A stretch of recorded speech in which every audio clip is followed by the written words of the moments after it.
ऋग्वेद आदि भाष्य भूमिका इस पुस्तक का इस समय हम स्वाध्याय करते हैं। और इस पुस्तक में हम वेदोक्त धर्म विषय में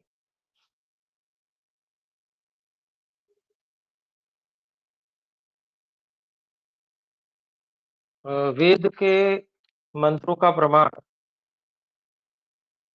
14 मंत्रों का प्रमाण जो दिया गया उसको हम देख चुके हैं। उसमें हम संस्कृत भाष्य तक पढ़ चुके हैं और आज आर्य भाषा भाष्य हम इनका पढ़ेंगे। ये मंत्र हैं 12वां, 13वां, 14वां। ब्रह्म च क्षत्रं च राष्ट्रं च इत्यादि। तो ये 12, 13, 14वां मंत्र, इनकी जो आर्य भाषा में व्याख्या महर्षि दयानंद जी ने की है, इसको हम आज पढ़ेंगे।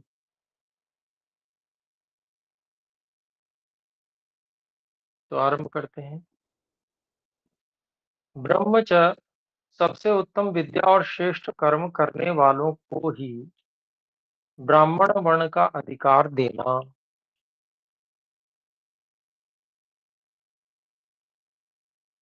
उनसे विद्या का प्रचार कराना।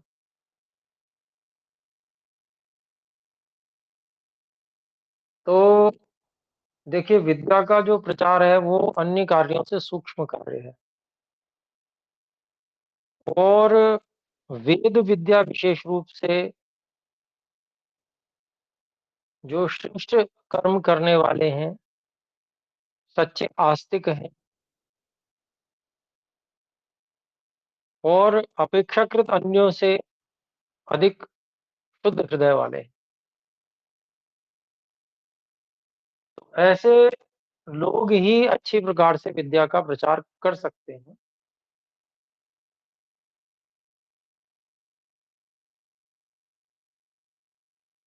तो इसलिए जो इस प्रकार के लोग हैं, उनको चिन्हित करके उनको ही ब्राह्मणत्व का कार्य देना और उनसे विद्या का प्रचार कराना चाहिए। ये बात यहाँ आई। तो ब्राह्मणों का मुख्य धर्म विद्या, वेद विद्या का प्रचार है, अर्थात वो उसकी रक्षा करना इत्यादि, ये सभी उसके अंतर्गत आता है। फिर आगे कहते हैं, और उन लोगों को भी चाहिए कि विद्या के प्रचार में ही सदा तत्पर रहें।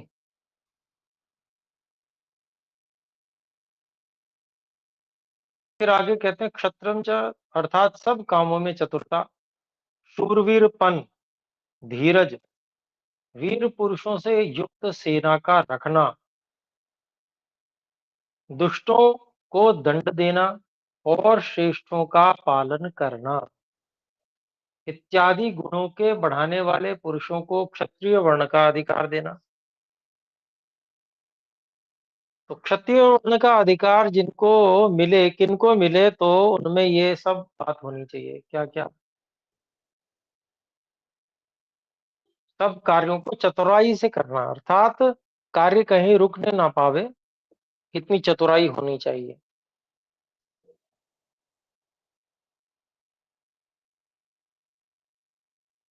शूरवीरता होनी चाहिए, दूसरी बात। तीसरी बात, धीरज, धैर्य होना चाहिए। जब धैर्य नहीं होता तो व्यक्ति चिड़चिड़ा जाता है, चिड़चिड़ा जाता है तो मन पर से काबू हट जाता है, छूट जाता है। जब मन से काबू छूट जाता है तो और पतन होता है, अर्थात कार्य पहले तो हो नहीं रहा होता है, जिसके कारण से धीरज छूटता है और उससे भी अधिक मानसिक पतन, शारीरिक पतन, सब पतन हो जाते हैं फिर उसके बाद में। तो ये जो तीसरा गुण, जो धैर्य पूर्वक सब कार्यों को सिद्ध करने के लिए प्रयास करते रहना, इस बात से सदा अवगत रहना, समझते रहना इस बात को कि कार्य सभी एकदम से नहीं होते हैं, कार्यों को करने में बाधाएं आती ही आती हैं और विजयी वही होता है जो धैर्य पूर्वक उन सब बाधाओं को उनके उपाय पूर्वक पार करता है। तो ये गुण होना चाहिए क्षत्रिय में।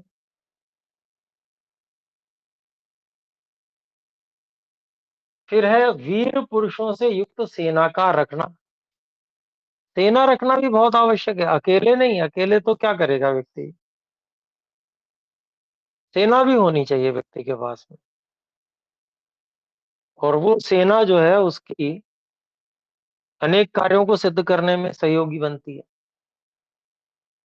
सब जगह हर कार्य स्वयं ही करे ऐसा नहीं हो पाता, सेना को भी भेजा जाता है कि भाई ये कार्य कीजिए। तो ऐसे वीर पुरुषों से युक्त सेना पास में होनी चाहिए, आज्ञा पालक सेना। ये सब गुण इसमें होने चाहिए। साथ में दुष्टों को दंड देना और श्रेष्ठों का पालन करना, ये गुण भी बहुत आवश्यक है। कई बार दुष्टों को और बढ़ाने लगते हैं लोग, और श्रेष्ठों को उन पे ध्यान नहीं देते या उनको और दबाते हैं।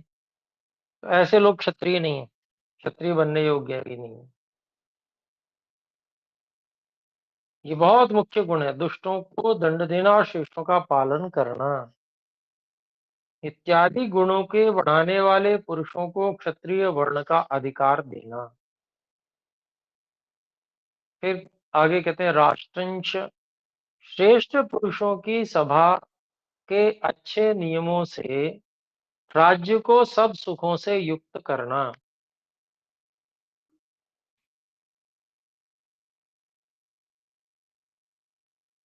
और उत्तम गुण सहित होके सब कामों को सदा सिद्ध करना चाहिए। उत्तम गुण सहित होकर,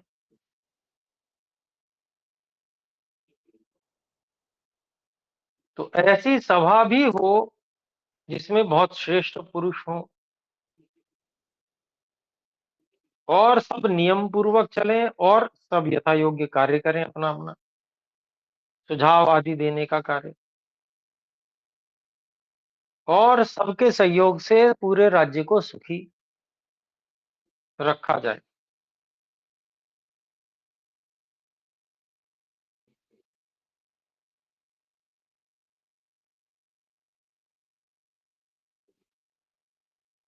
और स्वयं में भी उत्तम गुणों के विकास के लिए प्रयासशील, निरंतर प्रयासशील रहना, प्रयत्नशील रहना, तभी उत्तम गुण सहित होके सब कामों को सदा सिद्ध कर सकेगा व्यक्ति। तो ऐसा क्षत्रिय होना चाहिए। फिर है विशिष्ट, वैश्य आदि वर्णों को व्यापार आदि व्यवहारों में भूगोल के बीच में आने जाने का प्रबंध करना और उनकी अच्छी रीति से रक्षा करनी अवश्य है, जिससे धनादि पदार्थों की संसार में बढ़ती हो।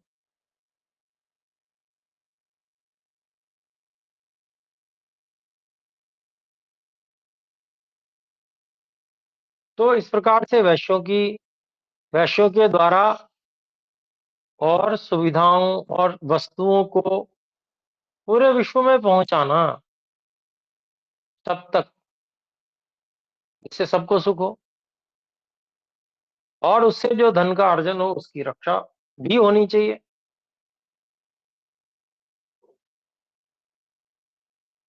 और इस प्रकार से जब वैश्यों की वृद्धि होती है तो धन आदि पदार्थों की भी वृद्धि होती है संसार में, अर्थात देश में, राष्ट्र में भी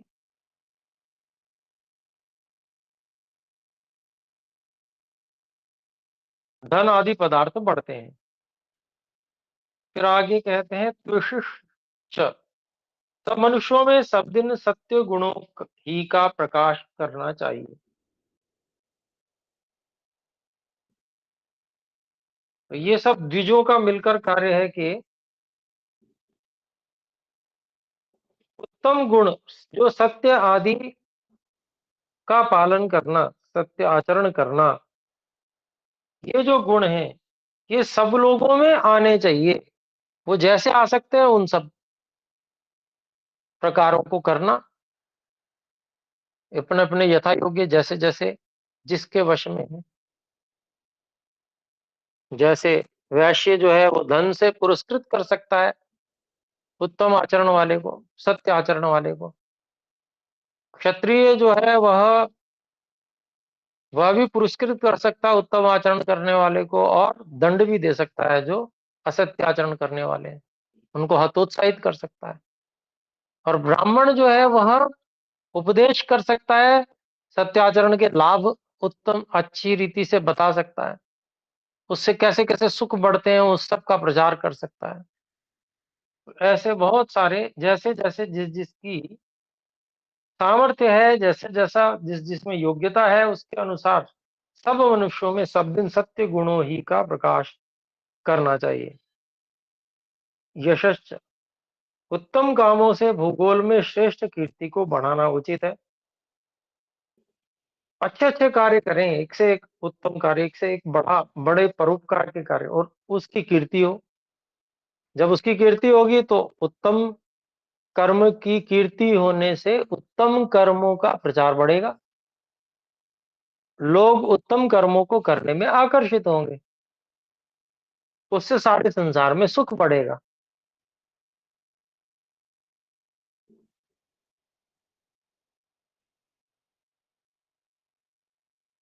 तो इसलिए उत्तम कामों से भूगोल में श्रेष्ठ कीर्ति को बढ़ाना उचित है। फिर है वर्चस्व। तब विद्याओं के प्रचार के लिए अनेक पाठशालाओं में पुत्र और कन्याओं का अच्छी रीति से पढ़ने पढ़ाने का प्रचार सदा बढ़ाते जाना चाहिए। और देखिए, जो सत्य विद्याओं का के प्रचार का मूल है, जहां से विद्वान तैयार होते हैं, उसको भी यहाँ वेद मंत्र में ग्रहण किया गया है। अनेक पाठशालाओं में पुत्र और कन्याओं की अच्छी रीति से पढ़ने पढ़ाने का प्रचार सदा बढ़ाते जाना चाहिए। तो इस प्रकार की पाठशालाएं होनी चाहिए, जिस प्रकार की महर्षि दयानंद सरस्वती जी ने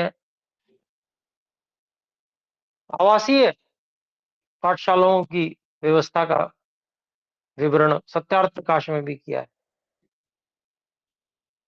जिसे हम गुरुकुल भी कहते हैं आजकल।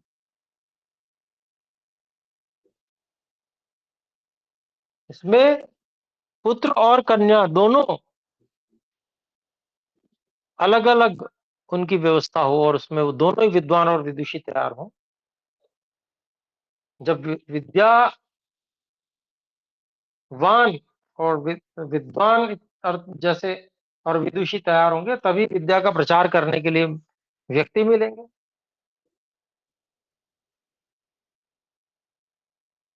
तो इसलिए पढ़ने पढ़ाने का प्रचार सदा बढ़ाते जाना चाहिए। अब प्रचार सदा बढ़ाते जाने का मतलब ये कि केवल सीमित क्षेत्र में नहीं, बल्कि पूरे भूमंडल पर इसी प्रकार से वेद विद्या के पठन पाठन का प्रचार होना चाहिए। और जब जब सर्वत्र वैसा ही प्रचार होगा, और कोई विधर्मी रहेगा बचेगा ही नहीं पूरे संसार में, फिर ये झगड़े भी नहीं होंगे। अभी तो झगड़े इसलिए है ना कि लोग ने अपने देश बना लिए पूरे पूरे, कि हम तो इन मान्यताओं वाले लोग हैं। अब वो हम बाकी सबको भी मार काट के दबा के जैसे हो सके अपने मत में लेके आएंगे। ऐसी ऐसा सारा कार्य लोग कर रहे हैं, और प्रयत्नशील है वो। तो इसी कारण से है कि ये बात वेद की नहीं मानी गई। वेद विद्या का प्रचार सर्वत्र नहीं किया गया। अगर वेद विद्या का प्रचार होता तो जैसे सूर्य के प्रकाश के सामने अंधकार टिक नहीं सकता, इसी तरह से वेद विद्या का प्रचार सर्वत्र हो तो दूसरा कोई मत पंथ संप्रदाय टिक ही नहीं सकता है, उग ही नहीं सकता, पनप ही नहीं सकता है किंचित मात्र।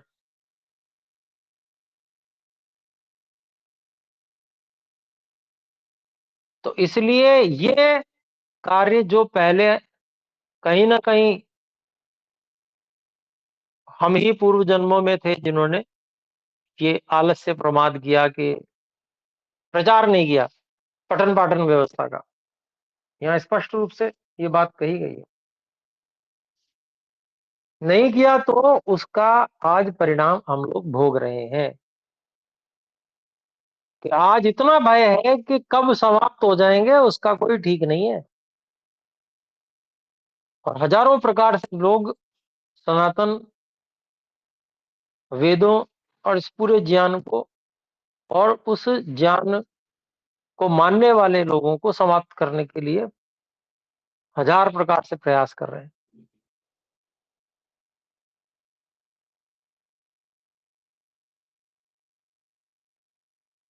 और वो ऐसा नहीं है कि खाली प्रयास प्रयास कर रहे हो, वो अपने प्रयास में सफल होते जा रहे हैं धीरे धीरे।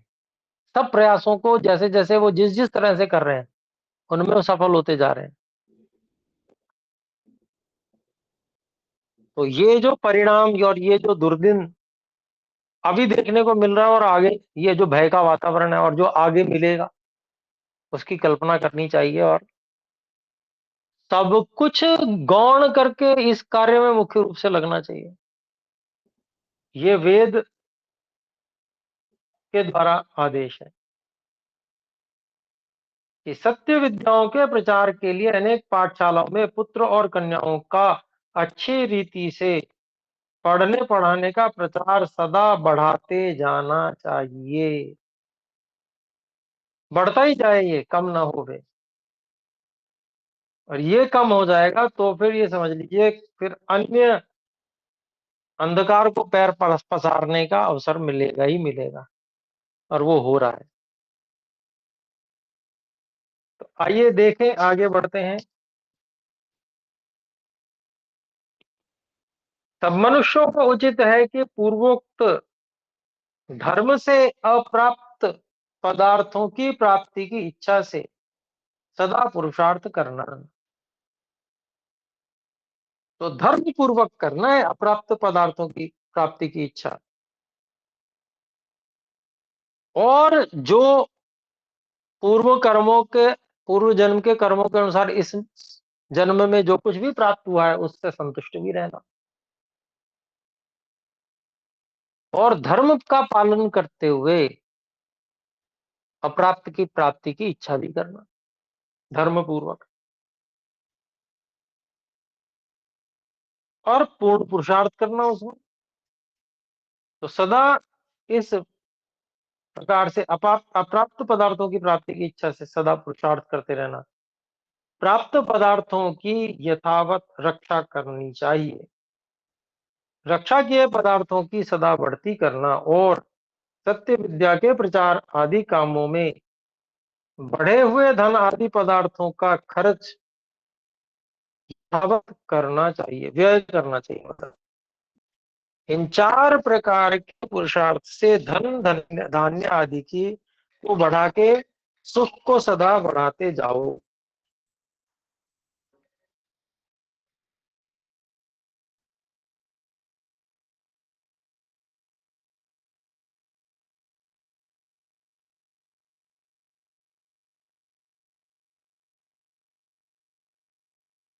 तो ये हमारा 12वें मंत्र का सारा भाव था। तो अभी 3 ही मिनट शेष हैं और आगे केवल पढ़ना पढ़ना हो पाएगा, तो इसको अभी इतना ही रहने देते हैं। आइए एक बार ओम का उच्चारण सब मिलकर करें। ओम।